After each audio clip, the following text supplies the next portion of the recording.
Favourite सगळ्यात detox water कुठलं असं विचारलं तर मला सब्जाचे बी घातलेलं पाणी खूप आवडतं. हो.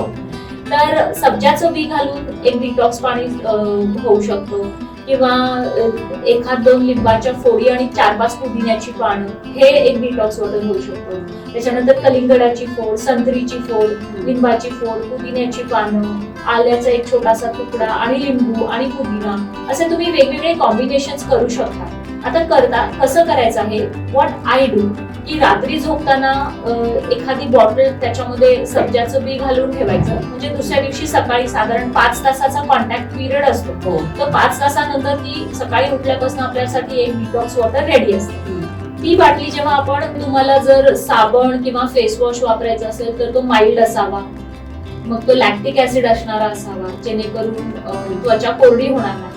मॉइश्चरायझर इंटेन्स वापरलं जावं, सनस्क्रीन लोशन बेस किंवा क्रीम बेस वापरलं जावं, ज्याच्याने आहे ते मॉइश्चर तिथे राखलं जाईल आणि ड्रायनेस येणार. सनस्क्रीन हा खूप महत्वाचा मुद्दा. सूर्यप्रकाशापासून संरक्षण देण्यासाठी सनस्क्रीन्स आणि फिजिकल ब्लॉकिंग ह्या दोन्ही गोष्टी तितक्याच महत्वाच्या. कपडे निवडताना सुद्धा एक छोटीशी युक्ती सांगते की तो कपडा जो तुम्ही सिलेक्ट केलेला आहे त्याच्यामधनं सूर्याकडे बघायचा प्रयत्न करायचा. जर तुम्हाला सूर्य दिसत असेल तर त्या सूर्याच्या किरणांना पण तुम्ही दिसता. याचाच अर्थ ते जे मटेरियल तुम्ही सिलेक्ट केलेलं आहे ते तुम्हाला सूर्यप्रकाशातून संरक्षण नाही देऊ शकत. वांगाचा आजार असतो तर तो सूर्यप्रकाशामुळे अजून वाढू शकतो ह्या ऋतूमध्ये, किंवा ज्यांची सूर्यप्रकाश सहन करण्याची त्वचेची क्षमता कमी असेल त्यांच्यामध्ये नव्याने वांगपण सुरू होऊ शकतो. पॅन्ट बांधतो, सलवार बांधतो, तिथे फोल्ड येतात, तिथे घाम साठून राहून जर खाज येत असेल तर, आणि तिथे जर गोल गोल चट्टे तयार झालेले असतील, तिथे साल निघत असेल, लालसरपणा आलेला असेल तर मग तिथे इन्फेक्शन झालं असण्याची लक्षण असू शकतं. मग त्यावेळेला तुम्हाला तज्ञांची मदत घ्यावी लागते. नमस्कार, टीव्ही नेक्स्ट मराठी मध्ये मी साक्षी. उन्हाळा म्हणजे ग्रीष्म ऋतू. या काळामध्ये वातावरणामध्ये उष्णता वाढलेली असते आणि त्यामुळे अंगाची लाही होते. घराबाहेर पडणंही मुश्किल होऊन जातं. गुलाबी थंडीनंतर उन्हाळ्याचे प्रखर चटके देखील नकोसे होतात. हा उन्हाळा येताना काही शारीरिक समस्याही बरोबर घेऊन येतो, जसं की शरीरातील पाण्याची पातळी कमी होणं म्हणजेच डिहायड्रेशन, सनबर्न, घामोळे व त्वचेच्या इतर तक्रारी, घामामुळे इन्फेक्शन अशा अनेक समस्या येतात. मग यावर काय काळजी घेतली पाहिजे, शरीराला कसं निरोगी ठेवलं पाहिजे हे जाणून घेण्यासाठी आज आपल्या बरोबर आहेत स्किन स्पेशालिस्ट डॉक्टर माधवी लोकरे. नमस्कार मॅडम. नमस्ते साक्षी. टीव्ही नेक्स्ट प्रेक्षकांना पण खूप नमस्कार. टीव्ही नेक्स्ट मराठीच्या स्टुडिओ मध्ये आपलं मनपूर्वक स्वागत. Thank you so much. उन्हाळा तर खूप वाढतोय, आपण बघतोय, पण यामध्ये कसं होतं की उन्हाळा खूप वाढायला लागलं की स्किनच्या प्रॉब्लेम्स पण खूप वाढतात. मग यावर, या समस्यांवर, म्हणजे या समस्या कोणकोणत्या येतात? उन्हाळा वाढला की पहिल्यांदा वातावरणातलं टेम्परेचर वाढलेलं असतं आणि त्याचा परिणाम आपल्या शरीराच्या तापमानावरती पण होतो, आणि मग शरीरावर त्याचे घातक परिणाम होऊ नयेत ह्याच्यासाठी शरीर घामाचं प्रमाण जास्त तयार करायला सुरुवात करतं, जेणेकरून आतलं तापमान वाढू नये. आणि हीच पहिलं बदल असतो की जसा उन्हाळा सुरू होतो तसं घामाचं प्रमाण वाढायला लागतं. त्याचबरोबर त्वचेमध्ये काळवंडलेपणा किंवा टॅनिंग येणं ही एक खूप प्रचंड प्रमाणामध्ये आपल्याला उन्हाळ्यामध्ये जाणवू शकतं. मग याचा सूर्यकिरणांचा थेट त्वचेशी संपर्क आल्यानंतर काय नुकसान होऊ शकतं का? नक्कीच, खूप मोठं नुकसान होतं. पण त्याच्यासाठी ना थोडंसं डिटेलमध्ये मी सांगते तुम्हाला की सूर्यप्रकाशाचा किरण, जर आपण प्रिझम असतो किंवा ते काचेचे लोलक असतात त्याच्यामधनं जर बघितलं ना तर तो सूर्यप्रकाशाचा जो किरण आहे तो 7 रंगांमध्ये डिवाइड होतो. हा, आणि त्याच्यामध्ये इंद्रधनुष्याचे रंग दिसतात, ज्याच्यात एका बाजूला लाल रंग असतो आणि एका बाजूला जांभळा रंग असतो. ह्या लाल रंगाच्या पलीकडे सुद्धा किरण असतात आणि जांभळ्या रंगाच्या पलीकडे सुद्धा किरण असतात. लाल रंगाच्या पलीकडचे जे किरण असतात त्याला आपण इन्फ्रारेड रेज म्हणतो, जे उन्हाळ्यामध्ये वातावरणाचं तापमान वाढवण्यासाठी किंवा उष्णता किंवा दाह निर्माण करण्यासाठी कारणीभूत असतात. आणि जांभळ्या रंगाच्या पलीकडचे जे किरण असतात, जे आपल्या डोळ्याला दिसत नाहीत, ते प्रकाश किरण, ज्याला आपण अल्ट्राव्हायोलेट किरण म्हणतो किंवा अतिनील किरण म्हणतो, ते त्वचेमध्ये जे पण काही आजार होतात सूर्यप्रकाशामुळे किंवा जे पण डॅमेजेस होतात ते ह्या किरणांमुळे असतात. आता होतं कसं की ते असतात पण त्याचं अस्तित्व जाणवत नाही, तुमच्या नकळत ते तुमच्या त्वचेवरती पडतात, त्वचेमध्ये आत प्रवेश करून त्वचेला डॅमेजेस करतात आणि निघूनही जातात. म्हणून आम्ही वैद्यकीय भाषेमध्ये ह्या अल्ट्राव्हायोलेट किरणांना सायलेंट किलर्स असं म्हणतो. मग आता तुम्ही सांगितलं की सनबर्न आपल्या त्वचेवर हम्म. डायरेक्ट हम्म. पडतात. हो. मग त्याचं सनबर्न होतं का? म्हणजे ते सनबर्न म्हणजे काय, ते कसं टाळता आलं पाहिजे? आता सूर्यप्रकाशाचे किरण जे आहे म्हणजे अल्ट्राव्हायोलेट किरण, ह्याचे खूप वेगवेगळ्या पद्धतीचे परिणाम त्वचेवरती होतात. त्याच्यात पहिला परिणाम आपण मगाशी बघितलं तो म्हणजे टॅनिंग होणं. टॅनिंग मध्ये पण 2 प्रकार असतात. तुम्ही उन्हात गेल्या गेल्या लगेच काळवंडलं 10 मिनिटात तर त्याला आपण इमिजिएट टॅनिंग म्हणतो, आणि 48 तासानंतर अजून जो काळवंडलेपणा येतो त्याला आपण डिलेड टॅनिंग म्हणतो. सो हे 2 प्रकारचं टॅनिंग असतं. त्याच्यानंतर सनबर्न्स होतात. सनबर्न्स मध्ये काय होतं की त्वचा लाल होते, त्वचेला खाज सुटते आणि त्वचेची सालं निघायला लागतात, आणि हे प्रामुख्याने तुम्हाला गालावर, नाकावर किंवा हाताच्या बाहेरच्या बाजूला असं दिसू शकतं. त्याच्यानंतर सूर्यप्रकाशाची ॲलर्जी हा पण एक सूर्यप्रकाशाचा परिणाम त्वचेवरती होत असतो, ज्याच्यामध्ये बारीक पुरळ येतात, प्रचंड खाज येते, आणि हे पुरळ प्रामुख्याने कानाची पाळी, मान किंवा गाल, नाक किंवा त्वचेचा हाताचा बाह्य भाग ह्याच्यावरती दिसतात. म्हणजे आपण ते एक घामोळे म्हणतो त्यात टाईप नाही, घामोळ्या तर वेगळ्या असतात. घामोळ्या आपल्याला झाकलेल्या भागावरती बघायला मिळतात, पण सूर्यप्रकाशाची ॲलर्जी जी आहे ती जो भाग उघडा आहे त्या भागावरती बघायला मिळते. सो घामोळ्या वेगळ्या असतात आणि सूर्यप्रकाशाची ॲलर्जी वेगळी असते. त्याचबरोबर काही पेशंटला वांगाचा आजार असतो, तर तो सूर्यप्रकाशामुळे अजून वाढू शकतो ह्या ऋतूमध्ये, किंवा ज्यांची सूर्यप्रकाश सहन करण्याची त्वचेची क्षमता कमी असेल त्यांच्यामध्ये नव्याने वांग पण सुरू होऊ शकतो. काही वेळेला जसं मी मगाशी म्हटलं की शरीराचं तापमान मेंटेन करायसाठी घामाचं प्रमाण वाढतं, आणि मग शरीराला जिथे जिथे घड्या पडतात त्या सगळीकडे हा ओलसर घाम साठून राहतो, त्वचेची रोगप्रतिकारक शक्ती कमी होते, आणि मग बुरशीचे आजार, ज्याला आपण फंगल इन्फेक्शन किंवा गजकर्ण म्हणतो, असे आजार पण नव्याने सुरू होऊ शकतात. सो हे सगळं उन्हाळ्यामध्ये आपल्याला बघायला मिळतं. आता उन्हाळ्यामध्ये बघतो आपण की ड्राय स्किन असो किंवा ऑइली स्किन असो, हो. या दोन्ही स्किनला त्याचा त्रास होतोच. पण नक्कीच. जास्ती करून कसं आहे, उन्हाळ्यामुळे ऑइली स्किन आहे ती जास्तच ते ऑइल बाहेर काढते. हा, ऑइल तर बाहेर काढतेच, पण प्रत्येक त्वचेला घामाचं प्रमाण पण वाढतं, आणि घाम जास्त बाहेर पडला की, घाम म्हणजे अर्थात शरीरामधलं पाणी आणि क्षार असतात. सो त्वचेमधलं पण पाणी, क्षार कमी होतात, त्वचा कोरडी होते, आणि ती कोरडी त्वचा संवेदनशील होत जाते. मग त्याच्यावर काय उपाय करता येतील आपल्याला, म्हणजे तेलकट त्वचेवर? तेलकट त्वचेला आपल्याला मेंटेन तर करावंच लागतं. त्याच्यामध्ये तेलकट त्वचेसाठी वापरले जाणारे खास वेगवेगळे हे असतात, म्हणजे कोरड्या त्वचेसाठीचं साबण, कोरड्या त्वचेसाठीचं सनस्क्रीन, कोरड्या त्वचेसाठीचं मॉइश्चरायझर हे वेगळं असतं, आणि तेलकट त्वचेसाठी वापरलं जाणारं सनस्क्रीन, मॉइश्चरायझर, फेस वॉश हेही सगळं वेगळं असतं. तर त्या पद्धतीने, म्हणजे तुमच्या त्वचेचा प्रकार कुठला आहे ना, त्या पद्धतीने आपण ते प्रॉडक्ट जर बदलले तर आपण नक्की मेंटेन करू शकतो त्वचा. तेलकट त्वचा जशी आहे तशीच कोरडी त्वचेला पण उन्हाळ्यामध्ये त्रास होतो, म्हणजे ती त्वचा जर आणखीनच जास्त कोरडी होऊ नये यासाठी आपण काय काळजी घेतली पाहिजे? मग आता कोरड्या त्वचेमध्ये तुम्हाला जर साबण किंवा फेस वॉश वापरायचा असेल तर तो माइल्ड असावा, मग तो लॅक्टिक ऍसिड असणारा असावा, जेणेकरून त्वचा कोरडी होणार नाही. मॉइश्चरायझर इंटेन्स वापरलं जावं, सनस्क्रीन लोशन बेस किंवा क्रीम बेस वापरलं जावं, ज्याच्याने आहे ते मॉइश्चर तिथे राखलं जाईल आणि ड्रायनेस येणार नाही. सो बेसिकली तुम्ही एक आपण कार्यक्रमाच्या शेवटी थोडंसं सकाळचं रुटीन आणि संध्याकाळचं रुटीन त्वचेच्या वेगवेगळ्या प्रकारांसाठी सांगूया, त्यावेळेला ह्याच्याबद्दल आपण आणि डिटेलमध्ये बोलू शकतो. मग मला असं विचारायचं की उन्हाळा वाढतो तसा मग उन्हाळ्यात पुरळ आणि पिंपल्स येण्याची शक्यता असते का? वातावरणातल्या बदलामुळे पुरळ तर येतात, कारण की जर तुम्ही सूर्यप्रकाशामध्ये कुठलंही प्रोटेक्शन न घेता गेला, संरक्षण न घेता गेला तर त्वचा जळते, पुरळ येतात.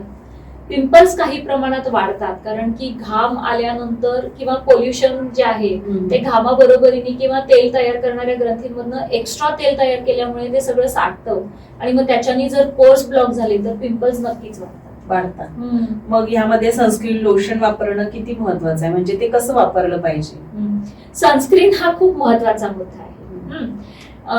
सूर्यप्रकाशापासून संरक्षण देण्यासाठी सनस्क्रीन्स आणि फिजिकल ब्लॉकिंग ह्या दोन्ही गोष्टी तितक्याच महत्वाच्या आहेत. त्यातलं आपण सनस्क्रीन बद्दल बोलू. सनस्क्रीन तुम्ही एखाद्या तज्ज्ञ वैद्यकीय सल्ल्यानुसारच वापरलं गेलं पाहिजे, कारण तुमची त्वचेचा प्रकार कुठला आहे, तुमचं कामाचं स्वरूप काय आहे, तुम्ही एका कंट्रोल ऍटमॉस्फिअर मध्ये, जसं की आता आपण एसी लावलेल्या ठिकाणीच कायम सतत काम असतं तुमचं, तर त्या प्रकारच्या काम असणाऱ्या व्यक्तींसाठीचं वेगळं सनस्क्रीन असतं. सो सनस्क्रीन तुमची जर त्वचा ड्राय असेल तर तुम्हाला क्रीम किंवा लोशन खूप छान पद्धतीने काम करेल. पण तुमची जर ऑइली स्किन असेल तर तुम्हाला जेल बेस्ड सनस्क्रीन किंवा सिलिकॉन बेस्ड सनस्क्रीन वापरलं गेलं पाहिजे. आणि उन्हाळ्यामध्ये तर ऑइली स्किन ज्यांची आहे ना त्यांची अजून ऑइली होते, मग अशा वेळेला त्यांना जेल बेस्ड सनस्क्रीन किंवा सिलिकॉन बेस्ड सनस्क्रीनच्या बरोबरीने पावडर सनस्क्रीन्स पण आता मिळतात, तर ते त्यांच्यासाठी फार वरदानच ठरू शकतं ऑइली स्किनसाठी. ऑइली स्किनसाठी. आता सनस्क्रीन जे आहे ते दर 4 तासांनी तुम्हाला वापरावं लागतं. जर तुम्ही कंट्रोल ऍटमॉस्फिअर मध्ये असेल तर तुम्ही एक 6 ते 8 तासाचं सनस्क्रीन वापरू शकता. पण जर तुम्हाला अशा ठिकाणी काम करत असाल जिथे खूप घाम येतोय, तो वारंवार पुसला जातोय, तर मात्र 4 तासांनी तुम्हाला सनस्क्रीन लावायचं. तुम्ही जर खेळाडू असाल तर तुम्हाला फिजिकल ब्लॉकिंग असणारं सनस्क्रीन वापरावं लागेल. तुम्ही जर पाण्याशी रिलेटेड काही कामांमध्ये असाल किंवा स्विमिंग पूलमध्ये आहे किंवा वॉटर पार्क मध्ये जाणार आहे, तर मात्र सनस्क्रीन कुठलंही वापरलं तरी तासाभरानंतर त्याचं काम संपलेलं असतं. मग अशा वेळेला तुम्हाला दर तासाने सनस्क्रीन वापरावं लागतं. दर तासाने. हा, पण इथे सगळ्यात महत्वाची गोष्ट ही आहे की कुठलंही सनस्क्रीन तुम्हाला 100% प्रोटेक्शन नाही देऊ शकत. मग सनस्क्रीन साधारण 90% पर्यंत प्रोटेक्शन देतं.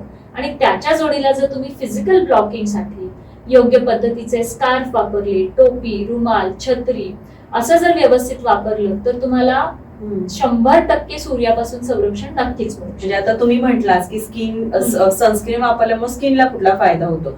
उन्हाळ्यामध्ये कपडे पण कोणते वापरले पाहिजे ज्यामुळे स्किनला इरिटेशन्स म्हणा किंवा खूप महत्वाचं आहे. कारण का तुम्हाला उन्हाळ्यामध्ये सुती कपडे वापरले पाहिजेत, लूज कपडे वापरले पाहिजेत. ठीक आहे. आता कपडे निवडताना सुद्धा एक छोटीशी युक्ती सांगते मी, की तो कपडा जो तुम्ही सिलेक्ट केलेला आहे त्याच्यामधनं सूर्याकडे बघायचा प्रयत्न करायचा. जर तुम्हाला सूर्य दिसत असेल तर त्या सूर्याच्या किरणांना पण तुम्ही दिसताय. याचाच अर्थ ते जे मटेरियल तुम्ही सिलेक्ट केलेलं आहे ते तुम्हाला सूर्यप्रकाशापासून संरक्षण नाही देऊ शकत. मग आपल्याला असं कापड सिलेक्ट करायचं आहे ज्याच्या मधनं आपण ज्याच्या थ्रू बघितलं तर पलीकडचं काही दिसत नाहीये. सो घट्ट विणीचं जाड कापड सिलेक्ट करायचं आहे, सुती कापड असायला हवं आणि डार्क रंगाचं असायला हवं. सो हे सगळे क्रायटेरिया फुलफिल करणारं जे कापड आहे ते बांधणीचे जे डार्क रंगाचे दुपट्टे असतात ना घट्ट विणीचे, ते तुम्हाला चेहऱ्याला कव्हर करायसाठी छान पद्धतीने काम करू शकतात. आणि तुम्हाला सनकोटच्या ऐवजी डेनिमचे जे जॅकेट्स असतात ते तुम्हाला 100% उन्हापासून संरक्षण देऊ शकतात. डेनिमचे जॅकेट. हो नक्की. त्यांनी गारवा पण मिळतो असं वाटतंय डेनिमचे जॅकेट. आता ना ऑल सीझनचे जे सॉफ्ट वाले डेनिम आहे ना त्याचे ऑल सीझनचे जॅकेट येतात. म्हणजे सूर्यप्रकाशापासून उन्हाळ्यात ते गार असतात, सूर्यप्रकाशापासून संरक्षण देतात, थंडीच्या मोसममध्ये ते उबदार बनतात. सो असे जॅकेट्स निवडलेले जास्त फायद्याचे ठरतात. त्याचबरोबर सुती कपडे निवडण्याचा आणखी एक फायदा असा आहे की सुती कपड्यांमुळे मुळात घामाचं प्रमाण कमी केलं जातं आणि जो काही थोडाफार घाम येतो तो सगळा त्या धाग्यांमध्ये शोषला जातो आणि त्वचा कोरडी राहते. त्वचेवर जर ओलसरपणा साठून राहिला तर मग बुरशीसारखे आजार आपले वाढू शकतात.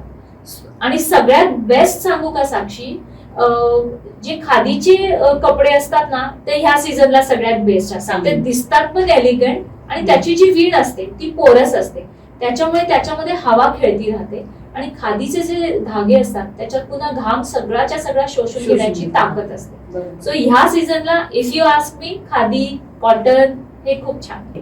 तर मॅडम आहाराचा आणि पाण्याचा त्वचेवर काय परिणाम होतो, म्हणजे उन्हाळ्यात काय खायला पाहिजे आणि किती पाणी प्यायला पाहिजे? सो साधारण अदरवाईज सुद्धा साधारण 2-2.5 लिटर पाण्याचा कोटा आपला असायला हवा. आणि उन्हाळ्यामध्ये तो थोडासा जास्त, कारण घामाचं प्रमाण उन्हाळ्यामध्ये वाढलेलं असतं.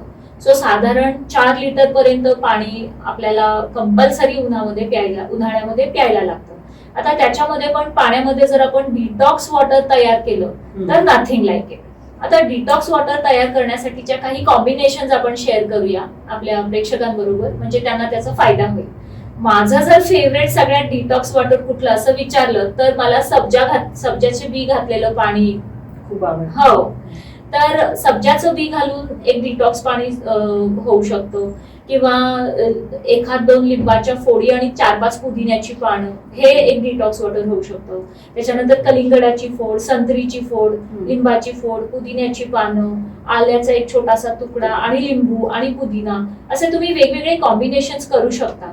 आता कसं करायचं आहे, व्हॉट आय डू, की रात्री झोपताना एखादी बॉटल त्याच्यामध्ये सब्जाचं बी घालून ठेवायचं, म्हणजे दुसऱ्या दिवशी सकाळी साधारण 5 तासाचा कॉन्टॅक्ट पिरियड असतो.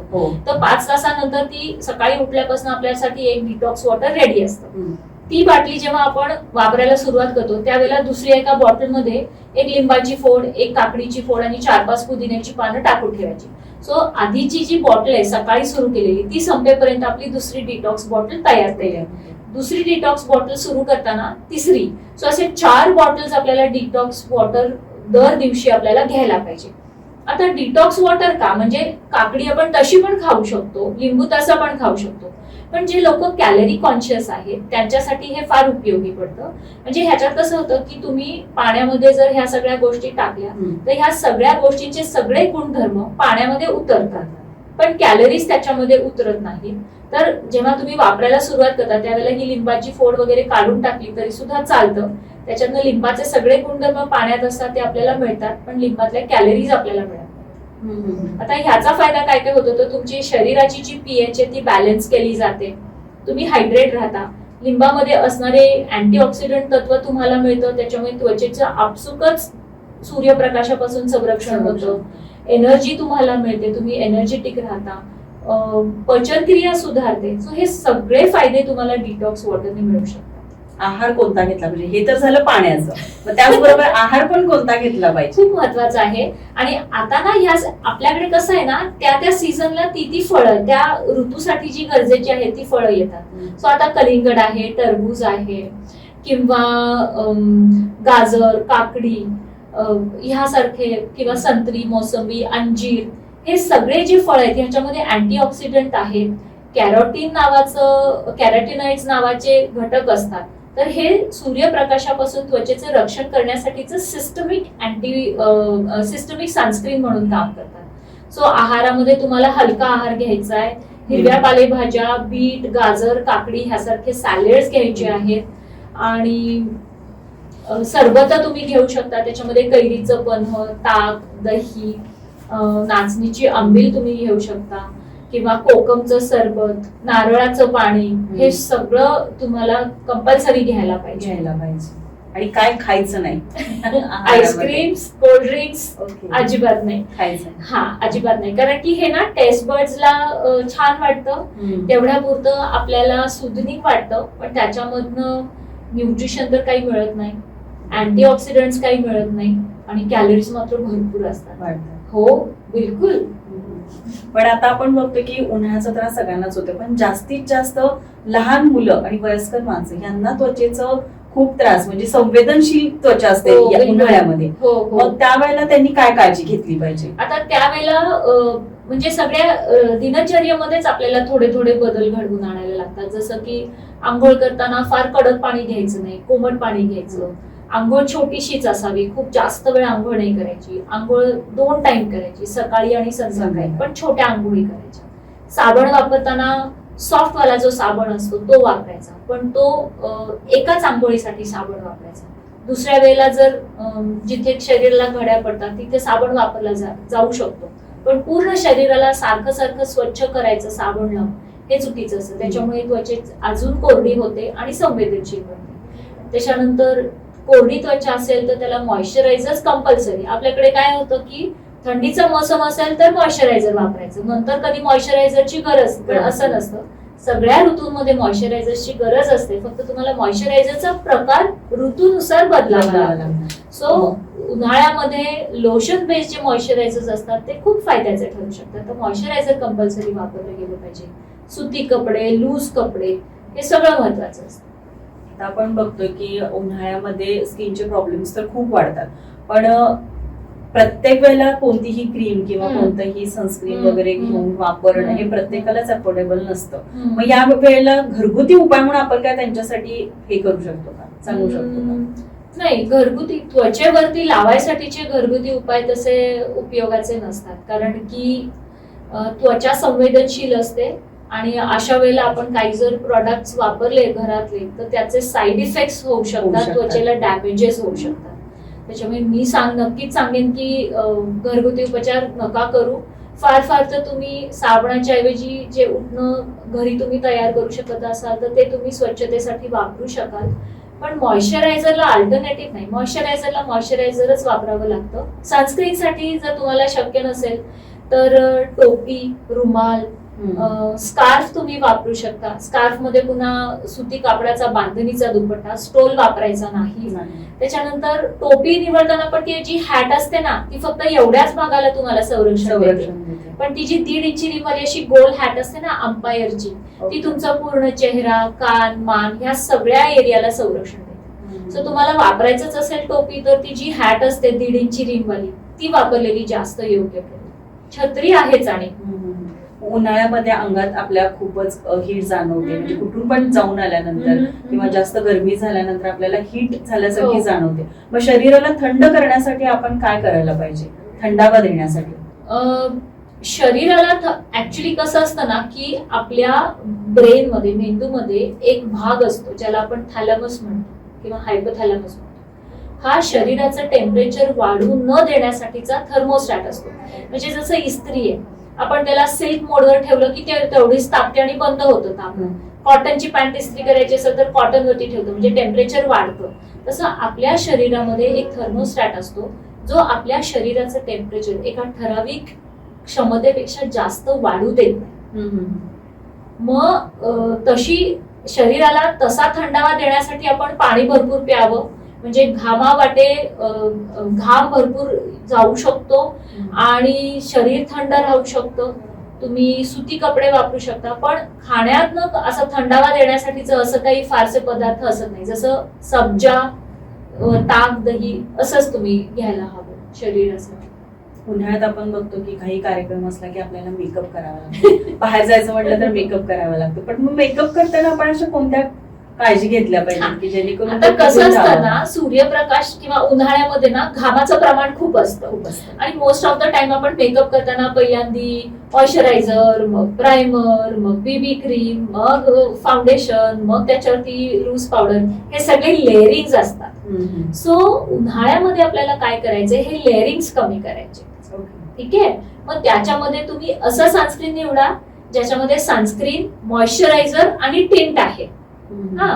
जे तुम्हाला एकाच वेळेला मॉइश्चराइज पण करेल, सूर्यप्रकाशापासून संरक्षण देईल आणि मेकअपचं प्रायमर किंवा बेस म्हणून किंवा बीबी क्रीम म्हणून काम करेल. आणि मग त्याच्यावरती मी मगाशी जे हायलाइट केलं की पावडर बेस सनस्क्रीन्स आहेत ज्याच्यामध्ये टिंट आहे, तर कॉम्पॅक्टच्या ऐवजी तुम्ही हा सनस्क्रीनचा जो पावडर फॉर्म आहे तो तुम्ही त्याच्यावरती डॅब करू शकता. त्याच्यामुळे त्वचा चिपचिपी होणार नाही. आणि एकदा मेकअप करून झालं की मेकअप फिक्स करणारे जे मेकअप फिक्सिंगचे स्प्रे असतात ते तुम्ही स्प्रे केलेत ना की मग घाम जरी आला तरी तो मेकअप निघत नाही. हा, सो कमी लेयर्स करा आणि मेकअपचा फिक्सिंग स्प्रे वापरा. आणि सगळा मेकअप सेट करण्यासाठी सनस्क्रीन असणारे जी पावडर फॉर्म मधलं सनस्क्रीन आहे ते तुम्ही नक्की वापरा. आता आपण बघतोय की उन्हाळ्यामध्ये असं घाम आल्यानंतर आपल्याला कुठेतरी ॲलर्जी किंवा खाज येते, मग त्याच्यावर आपण काय केलं पाहिजे? आता उन्हाळ्यामध्ये जर घाम आल्यानंतर शरीराच्या जे फोल्ड असतात, म्हणजे काखेत, जांघेत किंवा जिथे आपण कमरेवर पॅन्ट बांधतो, सलवार बांधतो, तिथे फोल्ड येतात. तिथे घाम साठून राहून जर खाज येत असेल तर, आणि तिथे जर गोल असे गोल गोल चट्टे तयार झालेले असतील, तिथे साल निघत असेल, लालसरपणा आलेला असेल, तर मग तिथे इन्फेक्शन झालं असण्याची लक्षण असू शकतं. मग त्यावेळेला तुम्हाला तज्ञांची मदत घ्यावी लागते. नुसती खाज येत असेल आणि घाम साठून राहत असेल तर तुम्ही एखादी पावडर वापरू शकता ज्याच्याने आलेला घाम शोषला जाईल, घामाचं प्रमाण कमी होईल आणि घामामुळे जे त्वचेचं एकमेकांना घर्षण होऊन त्रास होतो, ज्याला मी फ्रिक्शन डर्मटायटिस म्हणतो, तेही आपण टाळू शकू. सो पावडर तुम्ही वापरू शकता. हम्म. आणि जर गोल चट्टे असतील किंवा कुठल्याही स्वरूपाचं काही असे पॅचेस आलेले असतील तर मात्र तुम्हाला तज्ञांच्या मदतीची गरज असते. गरज आहे. बिलकुल. आता या उन्हाळ्यामध्ये आपण बघतो की रिंकल्स किंवा डार्क स्पॉट्स वगैरे आपल्याला येतात. हम्म. म्हणजेच एक प्रकारे फोटो एजिंग म्हणजे काय, हा. म्हणजे ते आपल्याला टाळता येऊ शकतं का? नक्की. आता मी मगाशी सांगितलं की अल्ट्राव्हायोलेट किरण तुमच्या न कळत तुमच्या त्वचेच्या आतपर्यंत जातात, डॅमेजेस करतात. आता डॅमेजेस करतात म्हणजे हे नेमकं काय करतात, तर त्वचेमधलं जे इलॅस्टिन फायबर्स असतात आणि कोलॅजन फायबर्स असतात त्याला ते मारून टाकतात. आणि मग कोलॅजन आणि इलॅस्टिन जर त्वचेतलं नष्ट झालं तर त्वचा सुरकुतल्यासारखी होते. याला आपण त्वचेचं वृद्ध होणं म्हणतो. आणि हे फक्त आणि फक्त अल्ट्राव्हायोलेट किरणांमुळे होतं. म्हणजे बघा, तुम्ही जर अल्ट्राव्हायोलेट किरणांची व्यवस्थित काळजी घेतली, म्हणजे त्वचेचं त्याच्यापासून संरक्षण केलं, तर तुम्ही तुमचं त्वचेचं म्हातारं होणं टाळू शकता. एवढी महत्वाची गोष्ट आहे. म्हणजे नंतर एकदा रिंकल्स दिसायला लागले की मग धावपळ सुरू होते. मग अँटी रिंकल क्रीम वापरा, रेटिनॉल वापरा, मग आणि काही ट्रीटमेंट्स करा. ह्याच्यापेक्षा ते येऊच नाही ह्याच्यासाठी तुम्ही जर सूर्यप्रकाशापासून तुमच्या त्वचेचं संरक्षण केलं तर किती छान होऊ शकतं ना. बरोबर आहे. आणि हे फक्त तुम्ही एक चांगलं आणि सनस्क्रीन वापरायचं आणि योग्य पद्धतीने वापरायचं. ते तेवढं अवघडही नाही. तर आपल्याला त्वचेचं वृद्ध होणं, अकाली वृद्धत्व येणं त्वचेला नक्कीच टाळू शकतो. पण जर आलं तर त्याचं पण निराश होण्याचे काही कारण नाही, कारण की ते दुरुस्त पण आपण करू शकतो. नक्कीच. तर असं की डेली रुटीन मध्ये तर आपण बघतोच की काही आपण क्रीम वापरतो किंवा सनस्क्रीन वापरतो, पण प्रॉपर वापरणं हे प्रत्येकाला जमत नाही किंवा ते माहिती नसतं. बरोबर. मग यासाठी आपण ऑइली स्किन किंवा ड्राय स्किन साठी काय वापरलं पाहिजे याबद्दल थोडं. सो आपण काय करूया, आपल्या प्रेक्षकांसाठी सगळ्यांसाठीच एक डेली स्किन केअर रुटीन उन्हाळ्यासाठीच प्लॅन करून देऊया. ठीक आहे. आता जर कोरडी त्वचा असेल तर त्याच्यासाठी पहिल्यांदा येतं त्वचेची स्वच्छता. स्वच्छतेसाठी तुम्हाला सोप फ्री क्लिन्झिंग लोशन किंवा माइल्ड सोप वापरायचा आहे, मृदू साबण वापरायचा आहे, ज्याच्यामध्ये आपण त्याला झिंडेट बार म्हणतो किंवा सिंडेट बार म्हणतो. तर तसे तुम्ही साबण वापरून त्वचेला स्वच्छ करायचं आहे. चेहरा तुम्हाला एरवीच्या सीझन मध्ये तुम्ही जर 2 वेळेला चेहरा धुत असाल तर तुम्ही ह्या वेळेला 3 वेळा साबण किंवा फेस वॉश वापरून चेहरा धुवू शकता. त्याच्यानंतर दिवसाचं जे रुटीन आहे त्याच्यामध्ये आपण बोलूया की दिवसा तुम्ही सनस्क्रीन वापरू शकता. आणि सनस्क्रीन असं निवडा ज्याच्यामध्ये इनबिल्ट मॉइश्चरायझर आहे. म्हणजे मी मगाशी सांगितलं की तुम्हाला फार लेयर्स नाही करायचे. तो एकदा पहिले त्वचा स्वच्छ करायची आणि त्याच्यावरती सनस्क्रीन लावायचं आणि त्याच्यावरती चिपचिपाहट येऊ नये ह्याच्यासाठी पावडर फॉर्म मधलं सनस्क्रीन. हे झालं तुमचं सकाळचं रुटीन. संध्याकाळचं रुटीन तसं तुमचं निवांत असतं. सो एक 5-10 मिनिटं व्यवस्थित वेळ द्या चेहरा स्वच्छ करायसाठी. मग ह्या वेळेला त्वचेला ओलं करून फेस वॉश घ्यायचा. तो व्यवस्थित छान पद्धतीने हलक्या हाताने पूर्ण त्वचेवरती मसाज करायचं. साधारण एक 40 सेकंद तरी तो तुमच्या त्वचेवरती राहायला पाहिजे. त्याच्यानंतर भरपूर पाण्याने ते धुवून काढा. त्याच्यानंतर तुमच्या त्वचेला तुमची कुठला एज ग्रुप आहे, एजिंग किती स्टेज आहे त्याच्याप्रमाणे तुम्ही सिरम्स वापरू शकता. त्याच्यामध्ये व्हिटॅमिन सी सिरम आहे, रेटिनॉलचं सिरम आहे किंवा हायड्रोनिक ऍसिड आणि नियासिनामाइडचं सिरम आहे. ह्या सगळ्यापैकी कुठलं तरी एक सिरम वापरायचं. ते सिरम वापरले की ते शोषलं जातं. 10 मिनिटांनंतर त्याच्यावरती तुम्ही मॉइश्चरायझर लावायचं. आता आपण ड्राय स्किन बद्दल बोलतोय, तर ड्राय स्किन साठी जे सिरम्स तुम्हाला सूट होतील त्याच्यामध्ये नियासिनामाइड किंवा हायड्रोनिक ऍसिडचा समावेश जरूर करावा. त्याच्यानंतर मॉइश्चरायझर वापरताना पण तुम्ही लोशन बेस किंवा क्रीम बेस मॉइश्चरायझर वापरावं. तुम्हाला त्वचेला जर काही आजार असतील जसं की पिंपल्स असू शकतात, वांग असू शकतो, तर त्याच्यासाठीची जी औषधं तुमच्या डॉक्टरनी तुम्हाला दिलेली आहे तीही तुम्ही संध्याकाळच्या वेळेमध्ये व्यवस्थित वापरायची आहे. हे झालं ड्राय त्वचेसाठी. आता ऑइली स्किनसाठी. ऑइली स्किनसाठी तुम्हाला जे बीटा हायड्रॉक्सी ऍसिड असणारे म्हणजे सॅलिसिलिक ऍसिड असणारे किंवा ग्लायकॉलिक ऍसिड असणारे फेस वॉश तुम्ही वापरायचे. पुन्हा इथेच की एरवी तुम्ही 2 वेळा फेस वॉश वापरत असाल तर आता तुम्ही 3 वेळा फेस वॉश नक्कीच वापरू शकता. लेअरिंग करताना तुम्ही सनस्क्रीन लेअरिंग तर कोणाच करायचं नाहीये, पण ऑइली स्किनसाठी सनस्क्रीन वापरताना तुम्ही सिलिकॉन बेस्ड सनस्क्रीन हे निवडायचं आहे. त्याच्यामुळे थोडंसं मॅट फिनिश येतं, चिपचिपाहट कंट्रोलमध्ये राहते आणि त्याच्यावरती पुन्हा पावडर सनस्क्रीन. हे झालं दिवसाचं रुटीन. संध्याकाळचं रुटीन मध्ये पुन्हा तुम्ही फेस वॉश करायचं आहे. त्याच्यानंतर आता जर तुमची ऑइली स्किन असेल तर त्याच्यामध्ये व्हिटॅमिन सी चं सिरम तुम्हाला जास्त फायद्याचं ठरतं. मग व्हिटॅमिन सी चं सिरम लावायचं. 10 मिनिटांनंतर तुम्ही एकदम लिक्विडी किंवा लोशन बेस्ड जे मॉइश्चरायझर आहे, जे लिक्विड फॉर्म मध्ये आहे, ते तुम्हाला फायद्याचं ठरतं. पण मॉइश्चरायझर सगळ्या प्रकारच्या स्किननी जरूर वापरायचं आहे. त्याचबरोबर ऑइली त्वचेमध्ये जर तुम्हाला काही आजाराची लक्षणं असतील तर तुमच्या डॉक्टरनी तुम्हाला जे दिलेले प्रॉडक्ट्स आहेत ते पण तुम्ही वापरायचे. ह्या पद्धतीने ड्राय स्किन आणि ऑइली स्किन याचं रुटीन जर तुम्ही उन्हाळ्यामध्ये फॉलो केलं तर तुम्ही छान पद्धतीने तुमची स्किन मेंटेन करू शकता. आता ह्याच्या बरोबरीने काही वेळेला फेशियल मिस्ट म्हणजे स्प्रेस पण येतात.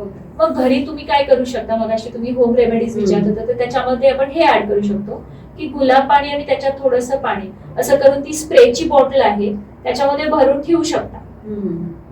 आणि मग ऑइली स्किन जर जास्ती चिपचिपी वाटत असेल तर आदनमधनं ते स्प्रे करून त्याच्यावरती पुन्हा एकदा सनस्क्रीनची लेअर. More than enough. म्हणजे हे ऑइली स्किन साठी. ऑइली स्किन साठी. ड्राय स्किन साठी फार हँडल करायचंच नाहीये ड्राय स्किनला, नाहीतर ती अजून ड्राय होते. तर आज आपल्या बरोबर होत्या स्किन स्पेशालिस्ट माधवी लोकरे मॅडम, आणि त्यांनी आपल्याला उन्हाबद्दल होणारे दुष्परिणाम आणि त्यावर काय केलं पाहिजे याच्याबद्दल खूप छान माहिती दिली आहे. ऑइली स्किन आणि ड्राय स्किन साठी काय काय वापरलं पाहिजे, त्याची कशी काळजी घेतली पाहिजे, सनबर्न, तसंच मॉइश्चरायझर, तसंच सिरम हेही कसं वापरलं पाहिजे याची पूर्ण माहिती मॅडमने अगदी खूप छान पद्धतीने दिली. तर मॅडम आज तुम्ही टीव्ही नेक्स्ट मराठीच्या स्टुडिओमध्ये आलात आणि आम्हाला खूप छान अशी माहिती दिलात, याबद्दल तुमचं मनपूर्वक आभार. थँक्यू. मी आशा करते की आपण जी माहिती आज आपल्या दर्शकांबरोबर शेअर केलेली आहे त्याचा त्यांना नक्कीच फायदा होईल आणि हा उन्हाळा सुद्धा ते इतर ऋतूंसारखाच खूप छान पद्धतीने एन्जॉय करू शकतील. Thank you ma'am. Happy living.